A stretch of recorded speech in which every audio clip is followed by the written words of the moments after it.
अस्सलाम वालेकुम रहमतुल्लाहि व बरकात की हाल सजन मित्रों ठीक ठाक हो। मैं उम्मीद करना तुसीं अल्लाह पाक दे फजल करम शुक्र और रहमत नाल ठीक हो सो वल हो सो तकड़े हो सो। ते मैं तुहाडा बंदा ने चीज़ अशफाक अहमद और तुसीं देख रहे हो पंजाबी ऑफिशियल टीवी। ते अज दे व्लॉग दा करने आगाज़ आज जुम्मतुल मुबारक है जनाब। ते इधर मुंडे लगे ने जनाब मशीन चलान और अज जनाब खाद शाद कराने जुम्मा शरीफ पढ़ांगे और सियालकोट जनाब जाना अज 2-3 इंपोर्टेंट काम ने वो सॉल्व करने ने।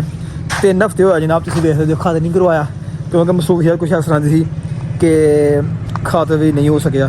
तो इंशाल्लाह फल अजीज़ हूँ जाने हमाम ते सलून ते खत वगैरह कराने और उस तो बाद जनाब फ्रैश होने जुम्मा पढ़ांगे फिर सियाल को इंशाल्लाह निकलांगे। तो जनाब पुज गए हमाम ते हूँ खत शत जनाब करवाने।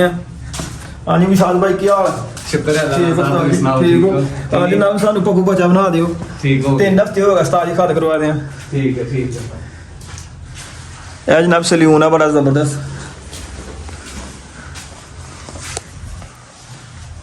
मैं जाना जी सियालकोट जी यार। अच्छा तो मैं हिसाब लाया जे जाना अरे सब कहीं ज़्यादा चढ़ी दी है।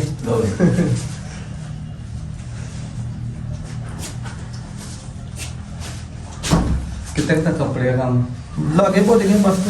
अच्छा हाँ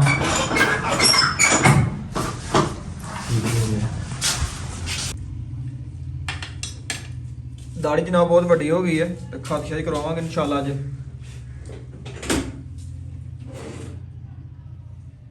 तो जनाब खाद शादी जनाब हो गया अल्हम्दुलिल्लाह।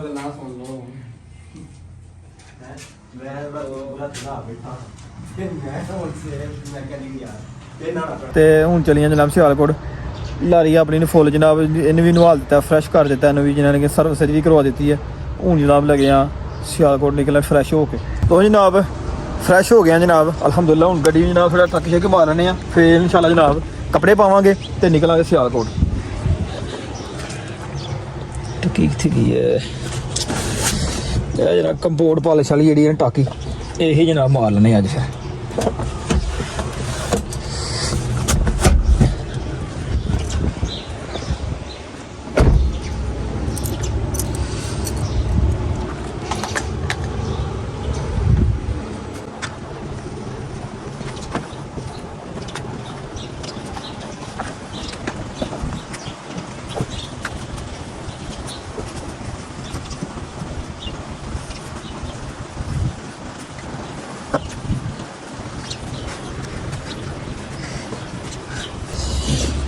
गड्डी जनाब रात ही फ्रैश करवाई दी है धोई दी है और थोड़ा डस्ट पाई दी है। मैं रुक टाकी शक्की मार ली है जरा।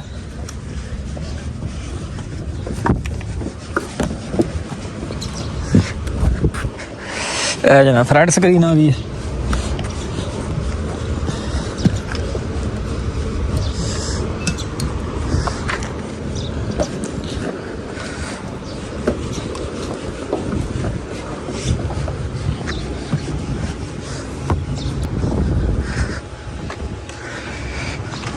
माशाल्लाह जनाब देखो हाँ कितनी ज़बरदस्त लुक जनाब दे रही है गाड़ी।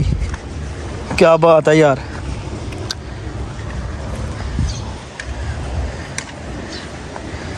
ज़बरदस्त लो जी थोड़ा भरा फ्रैश होने तो बाद जनाब निकल गया सियालकोट नूं रेडी हो गया बिल्कुल। हूँ सियालकोट जाना है अपनी दूसरी फैक्ट्री उतों जनाब फिर जिन्हें 2-3 काम ने वो निपटाने ने सॉल्व कर रहे हैं।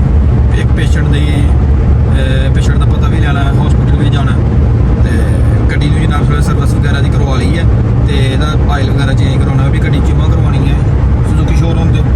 फिलहाल जनाब उगो की पुजे हैं जनाब सियालकोट मोटर की सिटी बन रहा है बड़ा ज़बरदस्त ख्वाबों नए ख्वाबों की तबीर। जनाब एक नवा ही कारां वेखण वास्ते मिले देखो जनाब इधर देखो जनाब तो एक हैरान को गल सुनाने वाकया वेखो जनाब वेखो जनाब इधर ट्रल मजदा जा रहा ट्रक तो ट्रक के पिछे सर जी 2 टायर अगे होंगे ने 2 टायर पिछे भी ने 4 पिछे ने फिर उस पिछे 2 ने। वेखो क्या बात है यार क्या बात है साइंस दी। हाँ ये लगता यहाँ पे कोई बहुत ही वजनी लोड चुकने वाला है ट्रक है।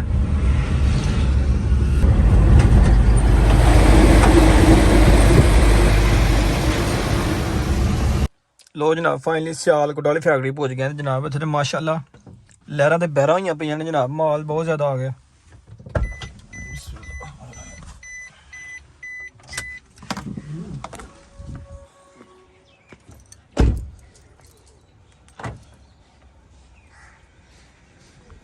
अस्सलाम वालेकुम जी। ਲੋ ਜਨਾਬ ਫਰੈਸ਼ ਫਿਰ ਇੱਥੇ ਆ ਕੇ ਵੀ ਹੋਏ ਆ ਕੱਪੜੇ ਇੱਥੇ ਆ ਕੇ ਚੇਂਜ ਕਰਨੇ ਸਨ ਕਿਉਂਕਿ ਇਸਤਰੀ ਇੱਥੇ ਸੀ ਤੇ ਹੁਣ ਜਨਾਬ ਲੱਗਿਆ ਜੁਮਾ ਪੜ੍ਹਨ ਜਾਣ। ਹਾਂਜੀ ਬੱਕਰ ਸਾਹਿਬ ਰੈਡੀ ਹੋ? ਹਾਂਜੀ ਅਲਹਮਦੁਲਿਲਾ। ਸ਼ਾਰ ਸਾਹਿਬ ਵੀ ਰੈਡੀ ਨੇ।